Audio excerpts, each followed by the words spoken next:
Hey everyone, welcome back to another exciting episode of Attack on Productions. Today I'm Bancroft and being joined by Jake from the TCGNN podcast. Check him out on YouTube. Say hello, Jake. Hey, what's going on, everybody? So, what we're about to show you guys today is a commentary duel between me and Jake that we took place at our locals this past weekend. And truth be told, it was a very, very light locals.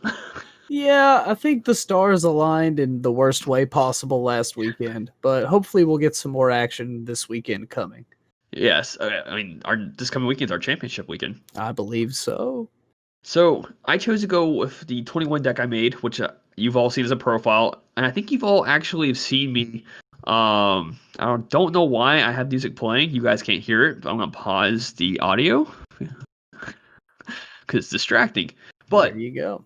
I chose 21 as an option to go with because we just wanted to just play around, and I still love this deck. And last time me and Jake played, I beat you with 21. You did. And honestly, I think given enough time and enough, for lack of a better term, research and testing, 21 could be a top tier deck in this format. Totally agree. And it kind of goes off the idea of what during our last record episode, which comes out this Friday, for TCG and Tanner had mentioned one of the things he liked about me playing, and I think it kind of goes the same path as you almost. Just throw random shit together. Yeah, just throw things at the wall and see what sticks. It's one locals or one game or one night of playing a certain deck. You're not married to anything. No. But truth be told, if we did have the tournament going on, I would have been playing my new Yamcha deck. But obviously it didn't happen, so it's fine. Yeah, that thing's pretty nasty. So I started your typical 21 engine off with charging a check lance, which is just your standard blue-green. It isn't the one I want to charge, but it's still a decent one to charge. I do remember being very annoyed with my starting hand and my next couple of draws of this game as well, though. Yeah, I think you had some clunky draws in general, and the fact that I have 7 or 8 cards in my deck that allow me to smooth mine out kind of exacerbated that fact. So this is early on. I'm like, yeah, I'll take the damage. I'm okay with this. I awaken at 6 life because I have a multicolored card in my energy, which is pretty nice. And I think leaders that awaken at 6 right now are positioned to do well, which is part of why I think 21 and conversely Kidku are leaders to watch in the coming weeks. That's right. And didn't Kiku in our one of the past online tournaments that happened, like top 4 times or something like that? I don't know if it won, but it definitely made top 4. Yeah, top 4, yeah. So, unfortunately, I had to charge a super combo. That just shows you what is in my hand. I got nothing. Yeah.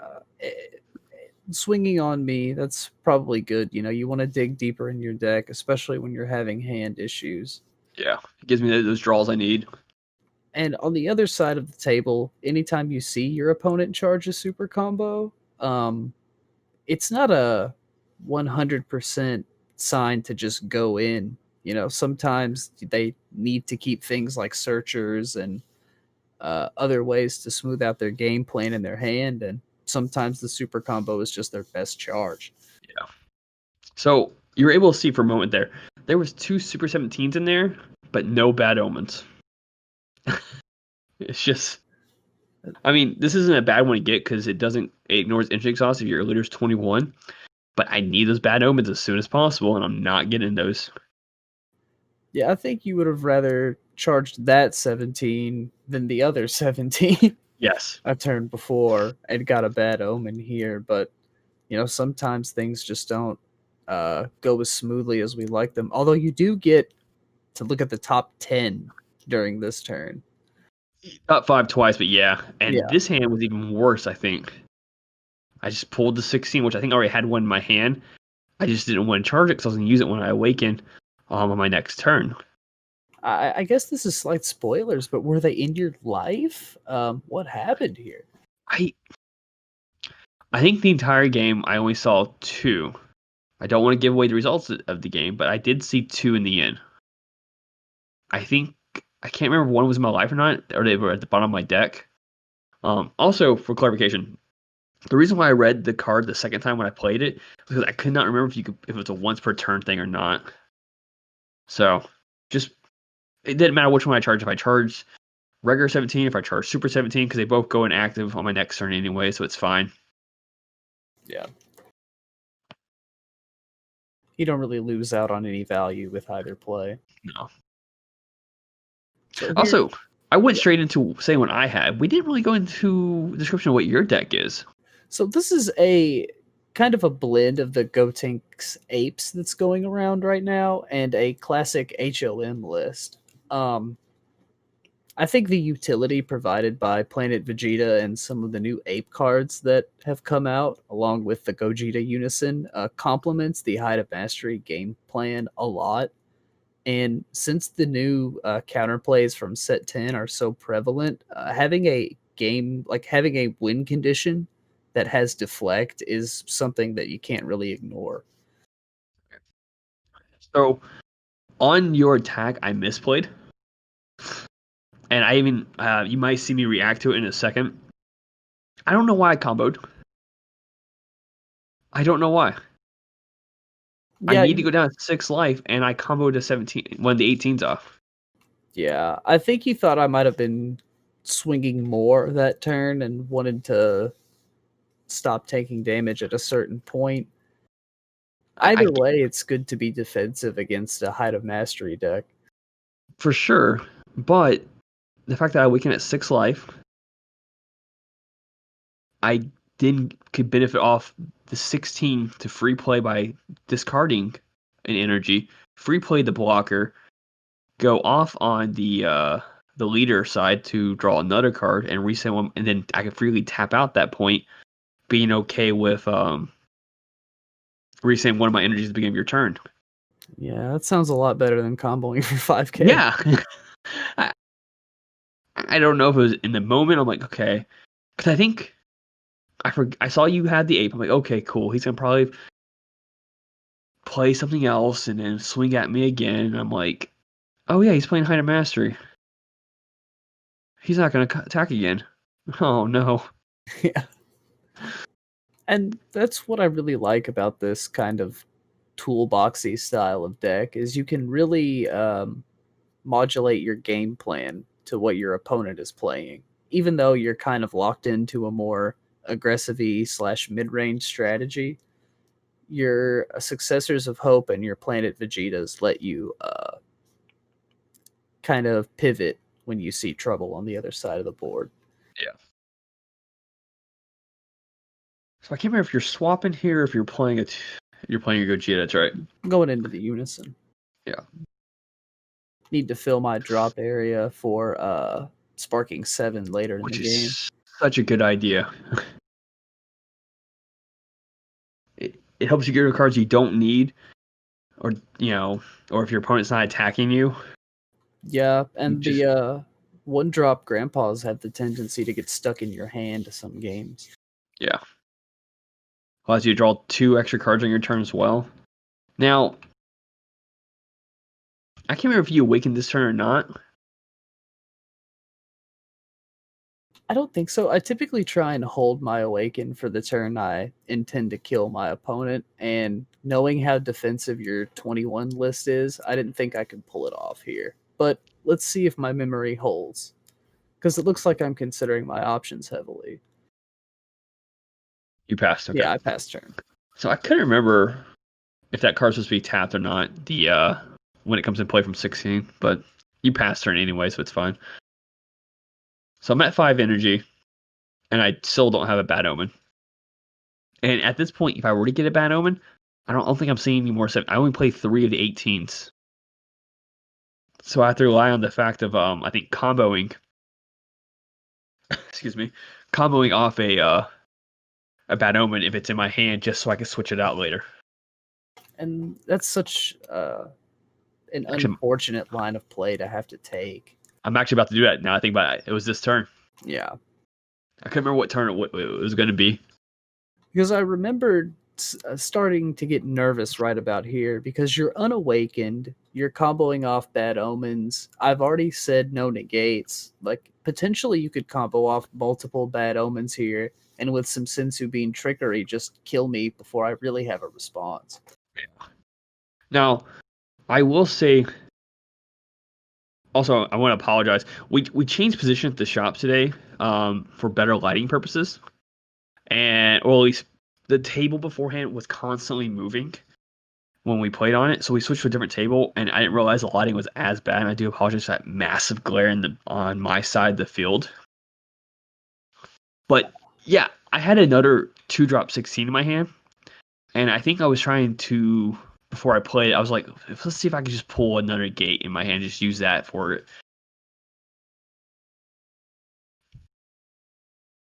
Let's see here. You combo out of it. I'm all set up here. Or do I play I might play the Infinite Energy instead here. Yeah, that's what I'm doing. I'm playing Infinite Energy, which allows me to bring the 2-drop 16 to my energy instead.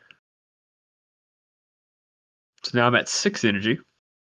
Which is terrifying when you're unawakened and at 4 life. Yeah. I think here I was verifying your Gogeta again. You're -4. To kind of like play out my next couple of turns. Yeah. And if memory serves, your next turn here is pretty deft, pretty ingenious. So, do the classic. Pitch a multicolored card. Triggers 2 autos, one being the blocker's play because the energy went to my drop, and then triggers her. I do it out of order. You're supposed to draw first, but there I go. I now have a bad omen in my hand. I mean, in my energy. Finally, after 4 turns. It just took forever. So, if I'm correct, I swing at your Unison. Now, the reason why I swung at your Unison is primarily because I'm like, well, I don't want to give him extra resources. And if I swing at his Unison, and he either has to do -4 and kill it himself, or give it a +1 so he can keep it on the board a little bit longer. That way, if you were to make me only resand 2 energy. For those of you in this second, that's why I do that. Yeah. I didn't realize how long it took for me to get to me declaring this, but... Well, it's a lot to weigh. I'm unawakened, so if you swing on the leader, there's the potential your attack does nothing. Unisons don't get a defensive step, so they're generally a pretty safe attack target. And if I do manage to keep you from standing energy and then tap all your energy down with Height of Mastery, it's pretty much game over, save for Dimension Magic. Yeah.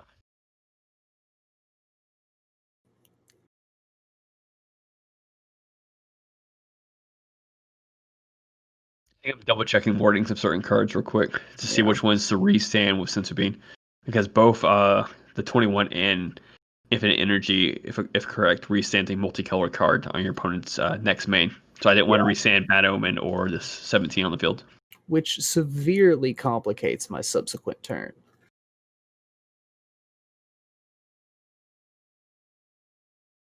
Combo with the ape here to try and get another, making sure it comes in and active. Yeah. Just try and get another blocker on board, and you pass turn. I thought you were going to keep attacking. I did swing into your lead then instead. I thought I swung into your Oh, I used Sensu Beans, so I knew I would be pretty much at max energy if you were to do it. That's why I did that. Okay. Yeah. At that point, you knew you were out of the danger zone on your untap step, or on my untap step. Combining Infinite Energy and the leader is such a great thing because you have to resend 2 energies, which is, I think if I played a Boney. It's basically any way to extend your turn in Dragon Ball is incredibly powerful, and that's why we see every time the restand 2 energy leaders come around. Oh, it looks like somebody gave me an ape token there, but that was Chris giving that to you. Yeah, and basically they're always worth a look when a leader can restand 2 energy. Do a crit swing here to poke at the life. You tapped my blocker, so I couldn't block with it. Yeah. The Zamasu super combo is very powerful. So using Senzu Bean, get my last energy up, and now I'm at 20 life. So if you were to continue swing other things, potentially what you swing with, you would have to combo with. Yeah.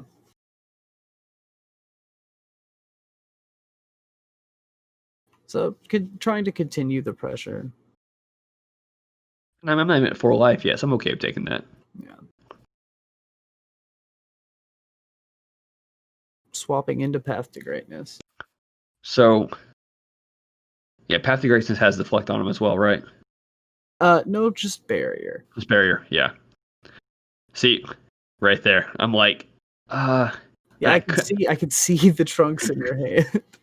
So, what happened here was that I should have done that.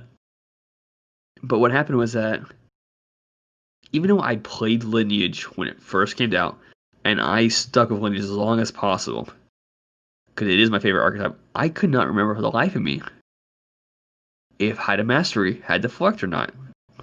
For the record, he does. I'm aware of that. I know you are, but at the time, I was like, you know what? I'll just do it when he brings out Height of Mastery instead. I'll be so clever. And I think I passed turn. Sorry, and when you pass her back to me, I'm thinking, wait a second. I might have just messed up here.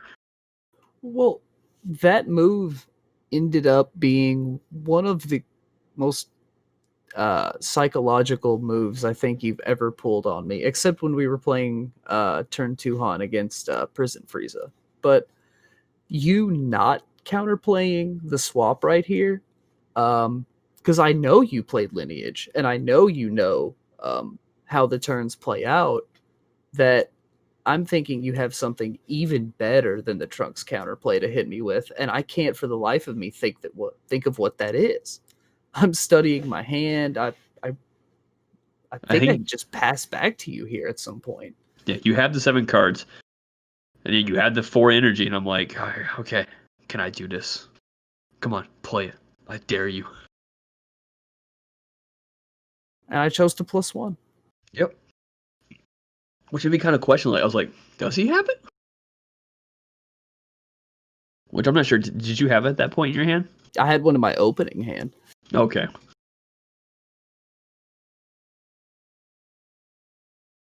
So you swing with leader.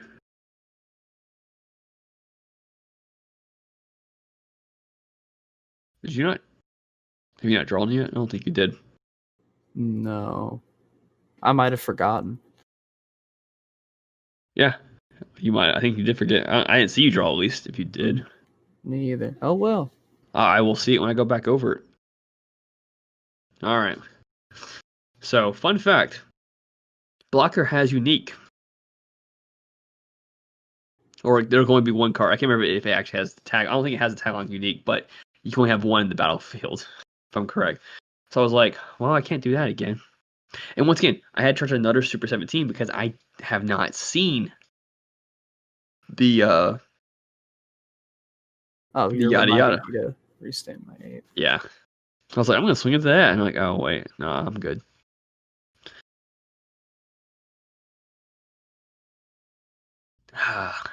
Negating with a Bardock. Bardock ends up being really versatile in this deck, especially if you run Will of Iron, which I don't, but that championship Bardock plays really well with that card. I think I'm just trying to get it down low enough. Because I could have gone into the Super 17 here. But the problem, like I said, I don't have what's the word? I don't have another Bad Omen in there. Yeah, with just 1 damage, you're not 100% sure you'll kill me with the android swings, with me being completely untapped. Now, truth be told, I would have played 2 Super 17s, and then I would have played 1 regular 17, and got rid of at least one of your combos if you would have comboed. Yeah. Oh, yeah, that's so clever. But like I said, not seeing a Bad Omen just hurts so much. Imagine comboing that with the Bardock Unison, and now you can pop 2 combos. Oh, I didn't think about that. Overkill. Either way, I think this game is a really good example of both players really respecting the other player's win conditions and counterplays for those win conditions. Mm-hmm. Because it may look like Bancroft and I are kind of like dirtling around this game and neither of us is really going for the kill, but that's because we're both very maybe cautious is the right word. But when we go for something in a game, don't let me speak for you if this is incorrect, but we prefer certainty in our actions. We don't like to take high variance or high risk plays. Yeah. That's actually one reason why I enjoy playing with you so much. And I think it's because, I mean, a lot of people are locals. A handful of them have like previous card playing game experiences. Some of them are actually brand new to Dragon Ball Super. And by I say brand new, I mean a year or potentially a year and a half they've been playing, or maybe like half a year. But those people who actually like, Jimmy, Fluff, Aaron, those are people who have played games pretty much their entire lives. I like playing with those players because they think different, and you can see that. Now, I'm not saying that everyone at our locals is bad because of that, but no, everyone at our locals is good and getting better every week. But there's something different when you play against someone who has been playing card games for their entire life. At least to me, it feels like it. Oh, it's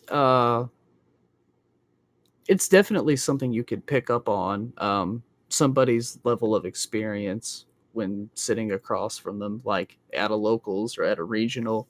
But on the topic of our locals, we were having a discussion a few weeks ago. I think our locals is stronger than it's ever been.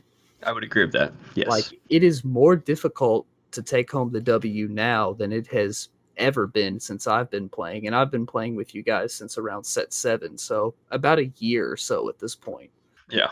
And everyone has grown just like as a player tremendously, like myself included, So just to clarify right here, what happened was that I knew I couldn't guarantee killing you this turn.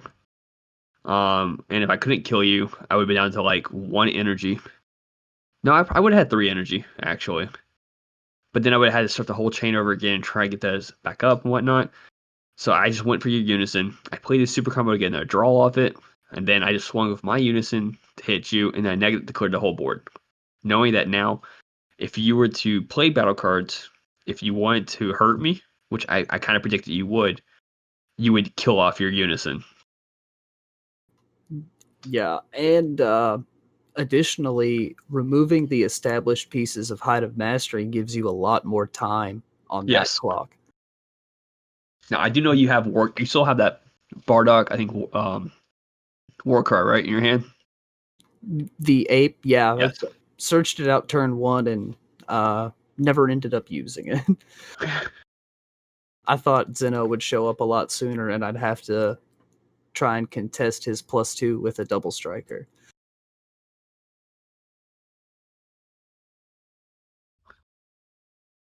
So I think I'm also running into the issue right now. I'm not seeing negates. And if I'm correct, I play 8 to 10 negates in this deck, and I'm not seeing 1 at all. Yeah, last time I played against you, you had more than I thought you would, to say the least, and I paid the price for it.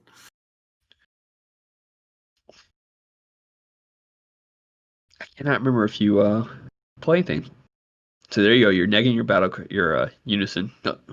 Oh, maybe not. Considering my options. I think you're right, though. I think I do -4. Because this is a rare situation where you are tapped up. I think I did it on purpose. I was like, it'd be 1 less card to worry about. Give me an extra turn. I will have 4 open energy if I don't play anything. And I'm really just relying on the harder cards. And at this point, we're at turn 5. This is an incredibly long game of Dragon Ball. Yes. And the fact that we're at turn 5 and I only have 7 energy of this deck was not. I forgot about that. You played that card against me. Yeah, this is kind of a alternate win con if you suspect your opponent has a lot of countermeasures for battle cards. Which in your list, I think actually no, that's what's the name of the card? Restoration? The 1-drop negate? Yeah. Yeah. That plays the 2-drop. Yeah, that's all I can think about when I'm looking at your one open energy here. Yeah. I think I had the 2-drop in my hand, but did not have the negate. All right, so I can only restand 2 energy, so I'll have total 4 energy. There was something. What do I do here? Do I charge the 21 into my hand? Because I have nothing else I could do. I don't have a unison anymore. I don't think I have the 3-drop anymore to get rid of cards. There's no quick way to get into my energy. Yeah, I just play in rest mode. I didn't reset my energy first, so just put it over there, out of the way. So there we go. 3 open energy. Which is, in blue, still plenty to kill your opponent. Yes. At this point, I do have 2 open energy, and I'm hoping you end up gunning for the unison because I don't know if I can survive an all-out assault. I don't think I truly. Oh, I did have one. I guess I had nothing else to charge. Maybe that's what it was. Did I have a blocker too? No, I did not. That's unfortunate. So this way I get to reset another energy at the beginning of my turn. Now, I know the way I have this set up, you all can't see my hand. I do have a unison in my hand. And truth be told, I don't remember if I played that unison or not. I don't either. Also, why am I not swinging into your Vegeta yet? There's 2 energy. Yeah. All right. There he is. So got the unison out there. And then +2, get that little extra energy. Hopefully, it's something good that I can use. Which is one of the reasons I think 21 is such a strong deck. You basically, with your energy, only really lose half a card, a third of a card, or 2/3 of a card when you charge a card to your energy, because there's always that chance that it's going to come up later. Yeah. And, ooh. What am I about to do here? I get to reset 1 energy beginning of my turn. Oh, I think I was thinking about playing the 16. I was like, oh, wait. I won't be able to get the energy off it, though, if I did. You are swinging at the unison at this point, and I think I play another Bardock here. Yeah. Yep. You keep that 3 energy on there. I'm just trying to swing into it so you can't use its -3 effect, I think. Yeah. Electing to keep the 16 down, I don't think you have a way to restand it. No. Not in this deck, I don't. Alright, I'm like, okay. Gotta get him down to 2 markers one way or another. And looks like I... Well, I mean, it's 9,000. Yeah. Oh. Well, I have another negate. Whatever. Yeah. I was worried, because I don't get a defensive step, that I was going to lose my win condition there. So I had to pass turn. Waiting for you to play energy from the resend or declare no charge. I think you declare no charge. Yeah. At this point, hand size is getting pretty small to charge a 6th energy. I mean, I looks like I got 4 cards in my hand right now. Yeah, I don't think I have very many more. Yeah, I was clarifying the rule that it was only for my turn, so I can still reset energy on your turn, on your next turn. And this is another reason to play the Bardock or the Roshi negates if you don't have them. They synergize with this Vegeta unison so well. Yes. So I think you were just swinging to bait out and negate. Yep. I'm at 2 life. Classic Jake Johnson play. Swing with the weaker cards first. I mean, we get to play a double strike off it. Yeah. Although now the double striker will never get full value. No. I mean, yes, there's your swing with it. Do I have a negate? I don't think I do. Like I said, I just had a really bad hand. See, there I am comboing with the Height of Mastery. It was a little bit out of reach once you wiped the board. I mean, even if I were to combo out of it, I mean, there's nothing. You have 4 markers. So let's go ahead and just point out You all know this. Oh yeah, you overwhelmed on me. Like Yeah. what? Uh, just -3, man. I mean, just -3 at this point. I didn't know which one was more respectful, so I went with the Overrealm. That's fair. So it was a good game. I did enjoy it playing it. Not seeing any 21s till like pretty much towards the end of the game really hurt. I think I only saw like 3 negates. I think I saw 1 dimension, maybe only 2 negates. 1 dimension magic. I know I saw one of the restoration ones, but I can't remember. Maybe it was only 2. I know I had to use a sense of being on my turn and your turn once, which really hurt. Yeah. But I mean, 21 is a good deck, guys. We promise. Like, yeah. trust me.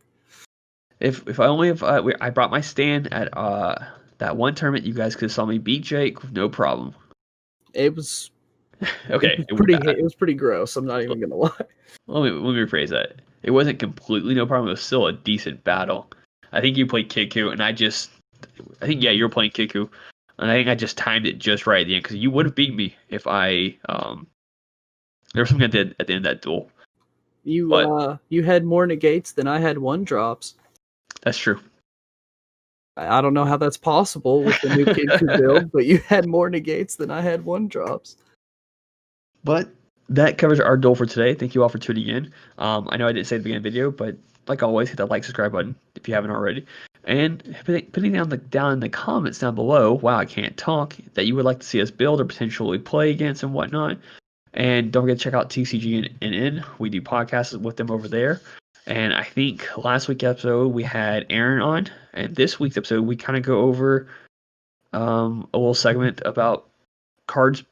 How would you best phrase it? Cards breaking the game, or like players using cards in unintended ways. Part of the impetus of that discussion is the Bibbidi turmoil going on. So check it out and see what we think about that. I know this was a little bit longer video, and I do apologize about that. It's just a really long game. So let's go ahead and end this video up for now. Thanks for tuning in. Like always, read your cards, know your plays, and fluff out.